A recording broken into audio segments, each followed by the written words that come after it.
ರಾಜ್ಯ ಬಿಜೆಪಿಯಲ್ಲಿ ಪ್ರತಿ 3 ವರ್ಷಕ್ಕೊಂದು ಸಲ ಮಂಡಲ ಅಧ್ಯಕ್ಷರಿಂದ ಹಿಡಿದು ರಾಷ್ಟ್ರೀಯ ಅಧ್ಯಕ್ಷರವರೆಗೆ ಬದಲಾವಣೆ ಆಗ್ತಾ ಇದೆ. ಅದೇನಾದರೂ ಸ್ಪೆಷಲ್ ಕೇಸ್ ಅಂತ ಬಂದಾಗ ಮಾತ್ರ ಅವರು ಎಕ್ಸ್ಟೆನ್ಷನ್ ಮಾಡಿರುವಂಥದ್ದು ನಮ್ಮ ಬೈಲಾಸ್ದಲ್ಲಿದೆ. ಆದರೆ ಇವತ್ತು BY ವಿಜೇಂದ್ರ ಅವರು ರಾಜ್ಯಾಧ್ಯಕ್ಷರಾಗಿ 2.5 ವರ್ಷ ಮೇಲೆ ಆಯಿತು. ಇನ್ನೂ ಅವರಿಗೆ ಕಾಲಾವಕಾಶ ಇದೆ ಮತ್ತು ಅವರು ಒಳ್ಳೆ ಕೆಲಸಗಳನ್ನು ಮಾಡ್ತಾಯಿದ್ದಾರೆ.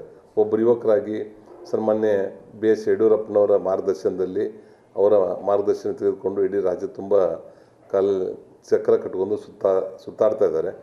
ಆದರೆ ಕೆಲವೊಂದಿಷ್ಟು ಅಸಮಾಧಾನವೂ ಇದೆ.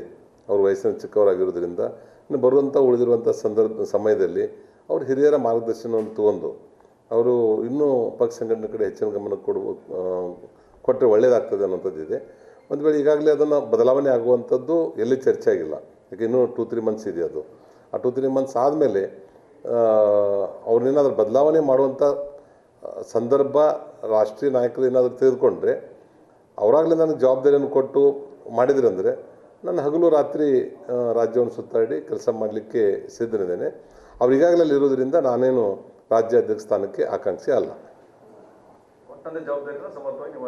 100%. ಯಾಕಂದರೆ ಈಗಾಗಲೇ ನಾನು ಜಿಲ್ಲಾಧ್ಯಕ್ಷ ಕೆಲಸ ಮಾಡಿದ್ದೀನಿ, ರಾಜ್ಯ ಉಪಾಧ್ಯಕ್ಷರಾಗಿ ಮತ್ತು Sardar Vallabhbhai Patel iron collection committee ಸಂಚಾಲಕನಾಗಿ ವಿವಿಧ ಜವಾಬ್ದಾರಿಯನ್ನು ಕೊಟ್ಟಾಗ ನಾನು ಯಶಸ್ವಿಯಾಗಿ ನಿಭಾಯಿಸಿದ್ದೇನೆ. ಮತ್ತು ನಮ್ಮ ಹಿಂದಿನ ಸರ್ಕಾರದಲ್ಲಿ 2 ಬಾರಿ ಕೈಗಾರಿಕಾ ಸಚಿವನಾಗಿ ಮತ್ತು ಮೈನ್ಸ್ ಆ್ಯಂಡ್ ಜಿಯಾಲಜಿ ಡಿಪಾರ್ಟ್ಮೆಂಟ್ದ ಸಚಿವನಾಗಿ ಕೆಲಸ ಮಾಡುವಂಥ ಅವಕಾಶ ನಮ್ಮ ಪಕ್ಷದ ಹಿರಿಯರು ಮತ್ತು ಪರಿವಾರದ ಹಿರಿಯರು ಕೊಟ್ಟಿದ್ದರು. ಅದು ಯಾವುದೇ ಒಂದು ಕಪ್ಪು ಚುಕ್ಕೆ ಬರಲಾರ್ದಂತೆ ನಾನು ಯಶಸ್ವಿಯಾಗಿ ನಡೆಸಿದ್ದೇನೆ. ಅದು ಮುಂಬರುವಂಥ ದಿವಸದಲ್ಲಿ ಪಕ್ಷದ ಹಿರಿಯರು, ಪರಿವಾರದ ಹಿರಿಯರು, ರಾಷ್ಟ್ರೀಯ ನಾಯಕರು ಏನು ಜವಾಬ್ದಾರಿಯನ್ನು ಕೊಡ್ತಾರೆ ಆ ಜವಾಬ್ದಾರಿಯನ್ನು ನಿಶ್ಚಿತವಾಗಿ ನಾನು ಸರಿಯಾಗಿ ಮಾಡ್ತಾಯಿದ್ದೀನಿ. ಈಗ ಆ ಪೋಸ್ಟ್ ಖಾಲಿ ಇರದೇ ಇರೋದ್ರಿಂದ ಅದಕ್ಕೆ ನಾನು ಯಾವುದೇ ರೀತಿಯಿಂದ ಆಕಾಂಕ್ಷಿ ಅಲ್ಲ. ಸರಿ, ನಿನ್ನೆ ಇಡೀ ರಾಜ್ಯಾದ್ಯಂತ ಕೆಲವೊಂದು ಕಡೆ ರಾಜ್ಯಾದ್ಯಂತ ಅನ್ನೋದಕ್ಕಿಂತ ಕೆಲವೊಂದಿಷ್ಟು ಅಧಿಕಾರಿಗಳ ಮೇಲೆ ಇಡೀ ರೇಡ್ ಆಗಿರುವಂಥದ್ದು, ಅದನ್ನೆಲ್ಲ ಗಮನಿಸಿ ಪ್ರಿಯಾಂಕ್ ಖರ್ಗೆ ಇದು ಎಲ್ಲ BJP ಅವರಿಗೂ ನಮ್ಮ ಮೇಲೂ ಕೂಡ ಆದರೂ ಆಶ್ಚರ್ಯ ಪಡಬೇಕಾಗಿಲ್ಲ ಅಂತಂದು ಅದನ್ನು ಆರೋಪ ಮಾಡಿದೆ. ರಾಜಕೀಯವಾಗಿ ನಾನು ಪ್ರಿಯಾಂಕ ಖರ್ಗೆ ಸಾಹೇಬ್ರಿಗೆ ಹೇಳಿಕ್ಕೆ ಇಚ್ಛೆ ಪಡ್ತಾ ಇದ್ದೀನಿ. ಅವರು ಕುಂಬಳಕಾಯಿ ಕಾಳು ಅಂದ್ರೆ ನೀವು ಯಾಕೆ ಬಂದ್ಬಿಟ್ಟು ನೋಡ್ಕೋತೀರಾ? ನೀವಂತೂ ಕ್ಲೀನ್ ಇತ್ತಂದ್ರೆ ಅದು ಯಾವ ಇಡಿ ಬರಲಿ, ಅದು ಇಡಿ ಅವ್ರ ಮೇಲಿನವ್ರು ಬರಲಿ, ನೀವು ಹೆದರುವಂಥದ್ದು ಅವಶ್ಯಕತೆನೇ ಇಲ್ಲ. ನೀವು ಕ್ಲೀನ್ ಇದ್ದಾಗ ಅವ್ರು ಯಾರು ಬಂದರೂ ಅದೇನು ಇರೋದಿಲ್ಲ. ನಿನ್ನೆ ಅವ್ರು ಹಾಗೆ ಹೇಳ್ತಾಯಿದ್ರು. ಮತ್ತು ನಿನ್ನೆ ರೇಡ್ ಮಾಡಿದಾಗ ಸಾಕಷ್ಟು ಪ್ರೂಫ್ ಸಿಕ್ಕಿದೆಯಲ್ಲ.